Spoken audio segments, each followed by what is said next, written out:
कहीं पे भी घर हो, हर घर के ऊपर पत्थर है। और इसी पत्थर के जब जिसके घर पे भी पत्थर है, उस पत्थर को अगर तोड़ने का काम कर रहे हैं योगी जी हो या बुलडोजर का काम हो रहा है, तो इन लोगों को चुल मचता है। और जितने भी ये अवैध निर्माण हैं, जितने भी अवैध निर्माण हैं, वो सारे ढहाए जाएंगे, कानूनी तरीके से ढहाए जाएंगे और बिल्कुल ढहाए जाएंगे। पत्थरबाजी कैसे रुकेगी भाई साहब, पत्थरबाजी के लिए तो हम कह रहे हैं दिल्ली पुलिस तुम लट्टे बजाओ, हम तुम्हारे साथ हैं। पत्थरबाजी रुकेगी योगी मॉडल से, पत्थरबाजी रुकेगी हिम्मत विश्व शर्मा के मॉडल से।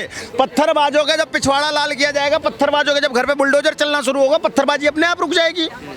क्यों नहीं कर रहे हैं उत्तर प्रदेश में पत्थरबाजी? संभल में गए थे न करने, आज संभल में देखो क्या हो रहा है।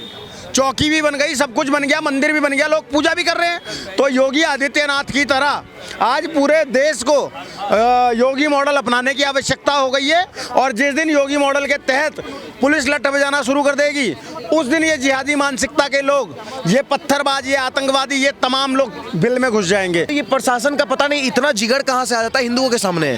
अगर आप यहाँ माइक चला रहे हैं, 4 प्रशासन आएगा, वो कैमरा बंद करवा के चल जाएंगे, और ज़्यादा आप ऑब्जेक्ट करिए तो वो 4 थप भी देंगे। क्यों? क्योंकि आप सनातनी हैं। और एट द सेम टाइम कोई मुल्ला रहे, टोपी पहन के रहे, प्रशासन का तुरंत फट के हाथ में आ जाता है।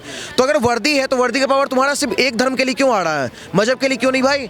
तो ये लोग को पता है कि ये लोग इतने मेजोरिटी में है और इतने यूनिटी में है कि ये लोग संविधान कुछ नहीं मानेंगे।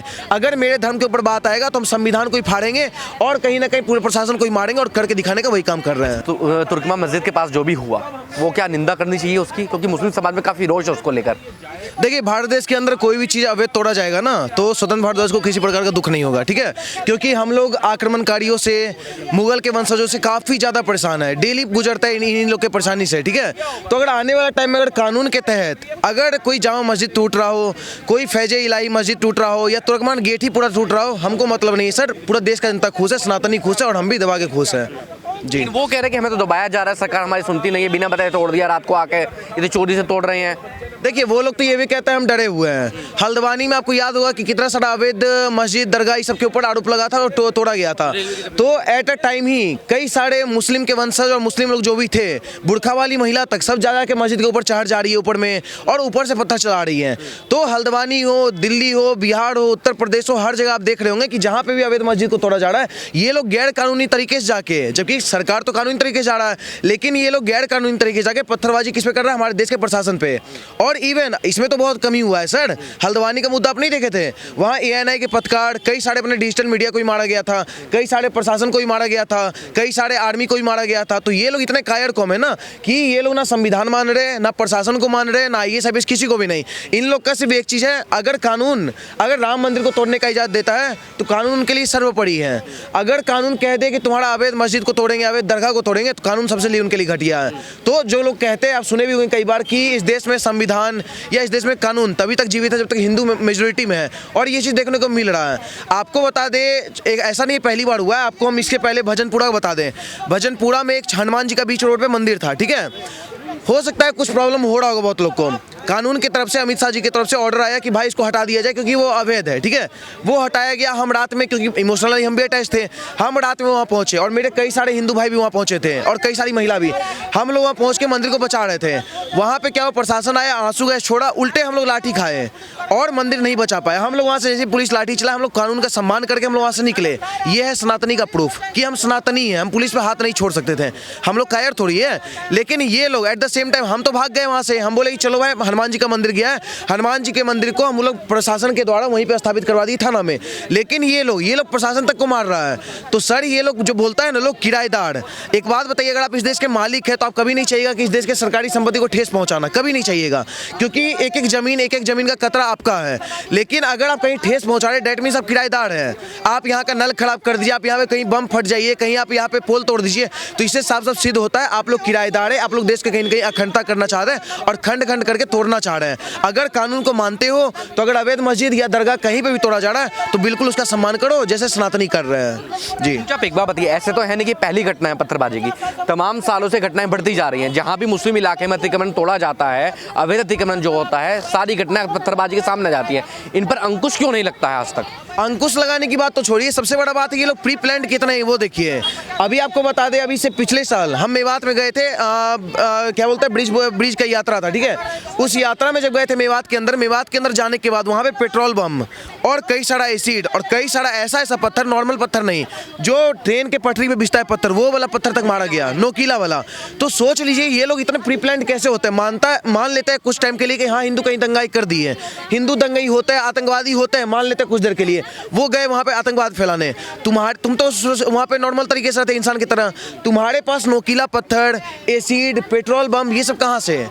तो ये लोग मेवात हो, हम आपको क्या बताएं, मेवात, यूपी, बिहार, हल्द्वानी, हर जगह इन लोग के, हर मुस्लिम का कहीं पे भी घर हो, हर घर के ऊपर पत्थर है। और इसी पत्थर के जब जिसके घर पे भी पत्थर है, उस पत्थर को अगर तोड़ने का काम कर रहे हैं योगी जी हो या बुलडोजर का काम हो रहा है, तो इन लोग को चुल मचता है। ये लोग के घर आप जांच करवाइए ना। हम तो कह रहे हैं अभी जो यहाँ पे बम ब्लास्ट हुआ चांदनी चौक में बम ब्लास्ट होने के बाद वो बंदा बम ब्लास्ट होने से पहले वो सुनहरी मस्जिद में बैठता है, इसके ऊपर क्यों नहीं जांच हुआ अभी तक?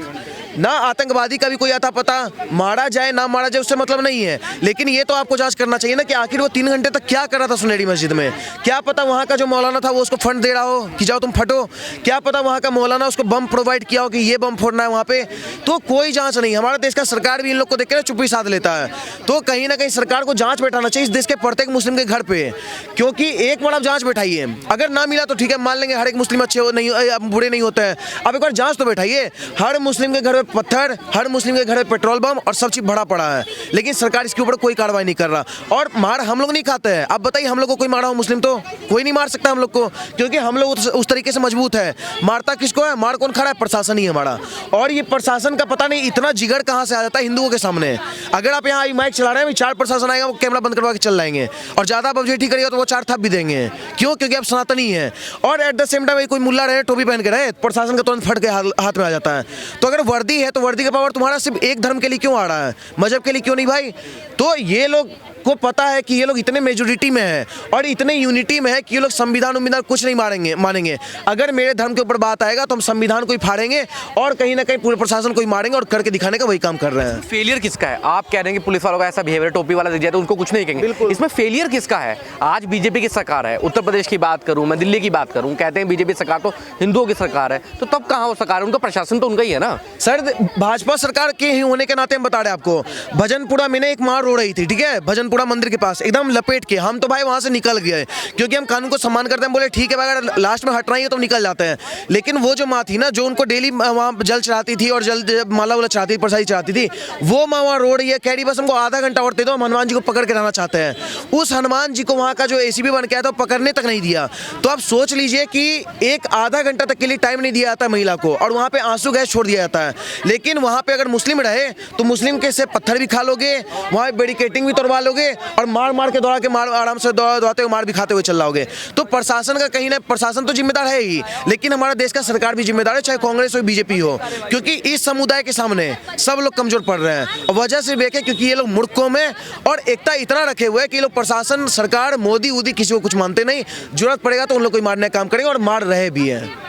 जी, प्रीत रोहे की बात चल रही है, मैं तमाम जगह रिपोर्टिंग करके आ रहा हूँ, वहाँ के लोग कह रहे हैं वो जो मंदिर है, मंदिर की जो कमेटी है, वो जो कमेटी जो उसकी ज़मीन पे बना, जो मस्जिद की ज़मीन है, दरगाह की ज़मीन है, वो मंदिर उसकी ज़मीन पे बना हुआ है, उसके खिलाफ तो हम कभी शिकायत नहीं करते। वो ये भी कह रहे हैं कि मुसलमान को कभी आपने कहा है कि मंदिर अवैध है, इसको तोड़ना चाहिए? देखिए, पहली बात तो आपका बहुत बहुत धन्यवाद। आप अपना नाम बताइए। शुभम शर्मा जी, आपका बहुत बहुत धन्यवाद कि आप प्रीत सिरोही जी का मुद्दा उठाए, ठीक है, क्योंकि काफ़ी लोग उनका हाइप दे नहीं रहे कि भाई ये कहीं ना कहीं इस मिशन को आगे बढ़ाने में एक शख्स है जिसको हम सनातनी योद्धा ग्राउंड वाला मान रहे हैं, जो लीगली तरीके से इन जिहादियों को पेलने का काम कर रहा है। उनका नाम है प्रीत सिरोही, और फुल सपोर्ट है। मेरा कोई बातचीत हुआ नहीं, 1-2 बार मुलाकात होगा, लेकिन पता नहीं अपना, अगर मान लीजिए वहाँ पे भी उमर खालिद के समर्थन में लोग बोल रहा है, तो एक अमेरिका का और अफ्रीका का एक बंदा बोल रहा है कि भाई, वहाँ का मेजर बोल रहा है कि हमारे बेटे को जल्दी छोड़ देना चाहिए, मेयर बोल रहा है। तो सोच लीजिए, जब वो आतंकवादी को अपना बेटा बना रहा है, तो प्रीत सिरोही जैसे राष्ट्रवादी भाई को अपना भाई क्यों नहीं बना सकते हैं? हम तो गर्व के साथ बोलते हैं, हमारे बड़े भाई जो कर रहे हैं डंकी की चोट में उनके साथ है। और बिल्कुल हम तो कह रहे हैं 2500 मस्जिद के खिलाफ वो केस लड़ रहे हैं, अवैध मस्जिद और अवैध दरगाह के खिलाफ।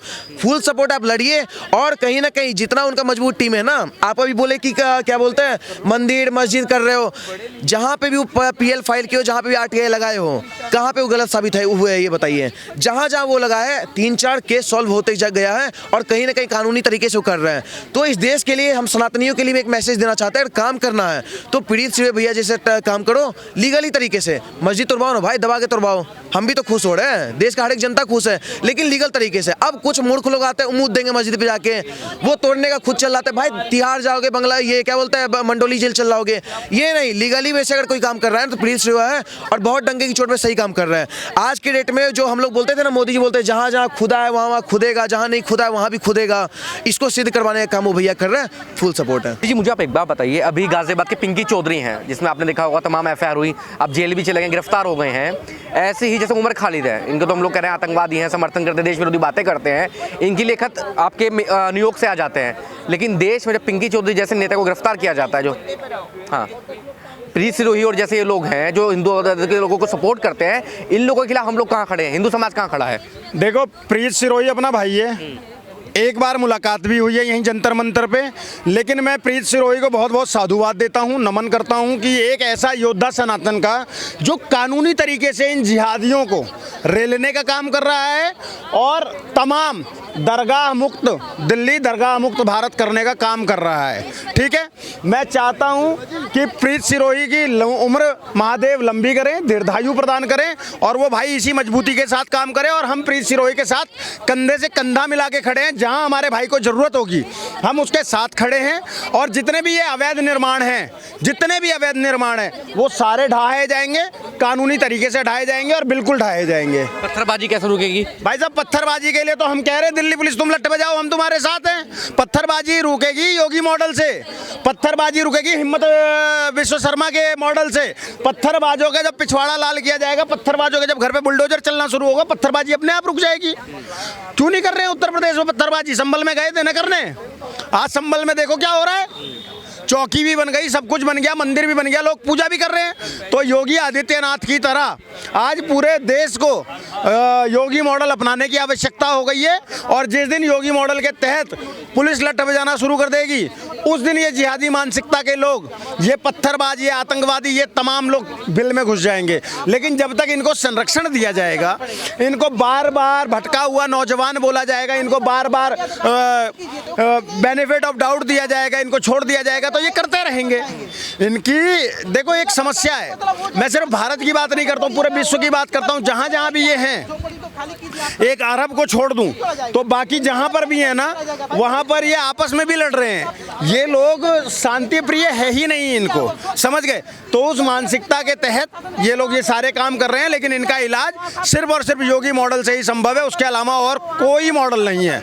जब तक इनके पिछवाड़े लाल नहीं होंगी, जब तक इनके घरों पर बुलडोजर नहीं चलेगा, तब तक ये नहीं सुधरेंगे। इसलिए वो करना चाहिए। मैं तो दिल्ली के मंत्री कपिल मिश्रा जी से भी और रेखा गुप्ता जी से भी ये मांग करता हूँ, और दिल्ली पुलिस क्योंकि केंद्र सरकार के हाथ में आती है, अमित शाह जी आप तो वैसे ही महान आदमी हो, जो 370 हटा सकता है वो इन जिहादियों का तो बक्कल कब का तार सकता है, समझ गए। तो अमित शाह जी की पुलिस है, मुझे लगता है कि दिल्ली पुलिस को अब लठ बजाना चाहिए। इन जिहादियों पर इलाज भी किया है, ऐसा नहीं है कि इलाज नहीं हुआ है। इन्होंने रात को सुनियोजित तरीके से जो पत्थरबाजी करी है, उसके बाद इनको अच्छे से लाल किया गया है, दिल्ली पुलिस ने लठ बजाया। और अभी भी हम कह रहे हैं दिल्ली पुलिस तुम लठ बजाओ, हम तुम्हारे साथ हैं। जितने भी अवैध निर्माण है सारे गिराए जाएंगे। और प्रीत सिरोही भाई तुमको नमन, साधुवाद, तुम्हारा ये भाई कवि इंद्रेश द्विवेदी तुम्हारे साथ खड़ा है। जब जहां आवश्यकता होगी वहां खड़ा मिलूंगा प्रीत सिरोही के लिए, क्योंकि वो एक ऐसा सनातनी योद्धा है जो जमीन पर सच में लड़ रहा है अतिक्रमण के खिलाफ और कानूनी तरीके से। उसको बहुत सारी धमकियां आती हैं, बहुत सारी धमकियां आती हैं, एक दो हमले भी हो चुके हैं अगले के ऊपर, लेकिन ना प्रीत सिरोही डिगा है, ना डरा है, ना डरेगा। और डरेगा इसीलिए नहीं क्योंकि सनातनी जाट है, सनातनी है, जाट है। ठीक है, तो मैं प्रीत सिरोही के साथ हूँ, मेरा भाई है, चाहे बड़ा होगा साल भर चाहे छोटा होगा, हम भाई भाई हैं। और जहां आवश्यकता होगी प्रीत के साथ में, प्रीत को नमन, साधुवाद, भगवान तुम्हें दीर्घायु प्रदान करे।